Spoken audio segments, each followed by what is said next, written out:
তোমাকে খুব দেখতে ইচ্ছে করছিল। তোমার এই ইচ্ছার কোনো দাম এখন আর আমার কাছে নেই। তুমি আর এখানে এসো না প্লিজ। ঠিক আছে, আসবো না। সিগারেট আবার কবে ধরেছো? মনে নাই? তোমার সাথে কাটানো 2.5 বছরের প্রত্যেকটা দিন, প্রত্যেকটা মুহূর্তের কথা আমার মনে আছে। কিন্তু দীপা, তুমি ছেড়ে যাওয়ার পর কখন কি ধরেছি, কখন কি ছেড়েছি, সে হিসাব নাই। আমি তোমাকে ছেড়েছিলাম?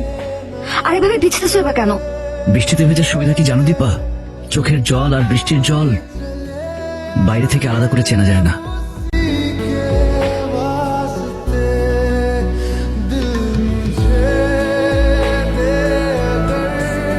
দৌড়া দিয়ে তো ঘন্টার অন্ধকার বানায় লিখছিস নিজের উপরে, আর কত অত্যাচার করবি?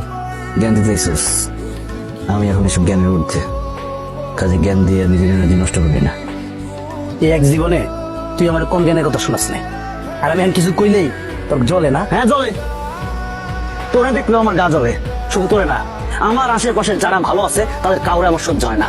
ওর জীবন ঠিক আছে, দীপার জীবন ঠিক আছে, শফিক, ইমন, রিনি, জেনি, সবার জীবন ঠিক আছে, তাহলে আমার জীবনে উঠিল কেন? হ্যাঁ, সবাই ভালো থাকবে, সুখে থাকবে।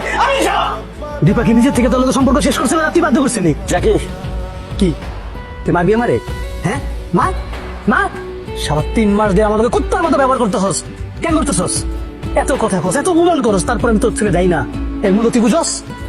তুই না বন্ধুত্বের মূল্য বুঝস, না দীপার ভালোবাসার মূল্য বুঝস? তুই সারা একটা স্বার্থপর স্বার্থপর সারা। তুই যদি তোর নিজের মর্জি মতো চলস আর কারোর কথা শুনতে না চাস, তাহলে এই সম্পর্ক রাখার কোনো মানে হয় না। চলে যাবি? 2টা গালি দিছি বললা চলে যাবি? তুই আমার বন্ধু।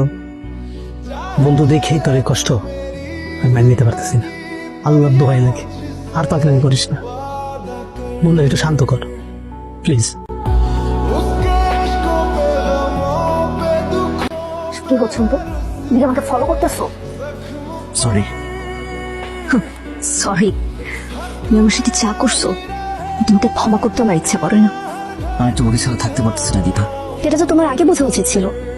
আমি তো এখন একজনের ওয়াইফ, আর আমার হাজবেন্ডকে আমি খুব খুব ভালোবাসি। মনে করে আমাকে স্টপ না করে কিন্তু আমার নিজের লাইফটাকে গোছাও। চলো এখান থেকে। দীপা, এখান থেকে যাও, না হলে আমি কিন্তু বেরিয়ে যাবো। আমি তো তোমার আর ওর বিষয়টা জানি, ওর প্রতি আমার কোনো দায়বদ্ধতা নেই, কিন্তু একটা সময় তুমি তো তাকে পছন্দ করতে। এখন তুমি যদি এভাবে রিয়েক্ট করো, তাহলে কি সে এখানে আসা বন্ধ করে দিবে? না, দিবে না। সেজন্যই আমার মনে হলো আমরা দুজনে মিলে যদি তাকে বিষয়টা সুন্দর করে বুঝাই বলি, সে বিষয়টা বুঝলেও বুঝতে পারে।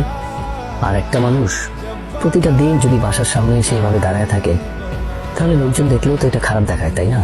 তোমার কি মনে হয় আমি ওকে কিচ্ছু বোঝানোর চেষ্টা করি নাই? ঠিক আছে, আমরা দুজনে মিলে একবার চেষ্টা করি তো দেখি। One last time please. Hello Zakir ভাই, আপনি কোথায়? আমি তো এই বাসা থেকে বেরোলাম মাত্র, রাস্তায়। আপনি জানেন আপনার বন্ধু কি করতেছে?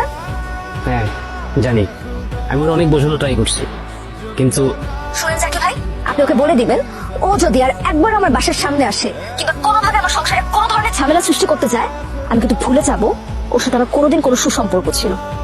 আর আমি এরপর ওকে পুলিশে শুধু ধরাই দিব না, এলাকার লোকজন ডেকে এনে কিন্তু ওকে চরমভাবে অপমান করবো। করো না কি? প্লিজ, তুমি কিছু করো না। আর তো বেশি দিন বাকি নেই, মাত্র কয়েকটা মাস, একটু সহ্য করে নাও প্লিজ। কয়েকটা মাস মানে? কিসের কয়েকটা মাস? জাকির ভাই, জাকির ভাই, হ্যালো। দীপারে বিয়ে করে সংসার করতে চাইছিল, গ্রামের বাড়িটা নতুন করে আবার সব সাজাবো, আমাদের সন্তান হবে, সেই সন্তান বড় করব।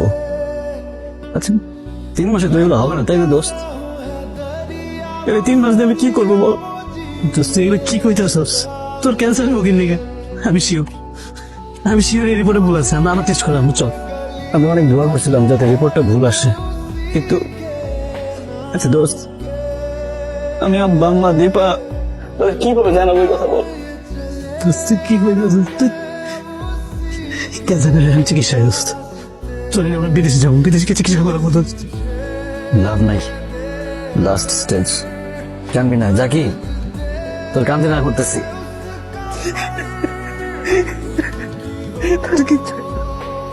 এত বড় একটা ঘটনা আপনি আমার থেকে লুকিয়ে রাখতে পারলেন জাকির ভাই?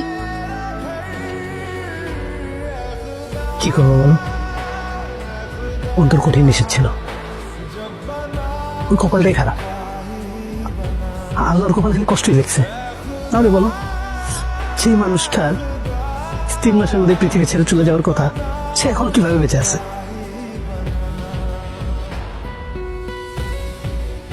রানা ভাই, একটু তাড়াতাড়ি চালান না গাড়িটা, দ্রুত চালান না রানা ভাই। কি করতেছে? সামনে রিক্সাগুলো তো হর্ন দেন না আপনি। আরে দ্রুত চালান, না হলে আপনি নামে আমি চালাই।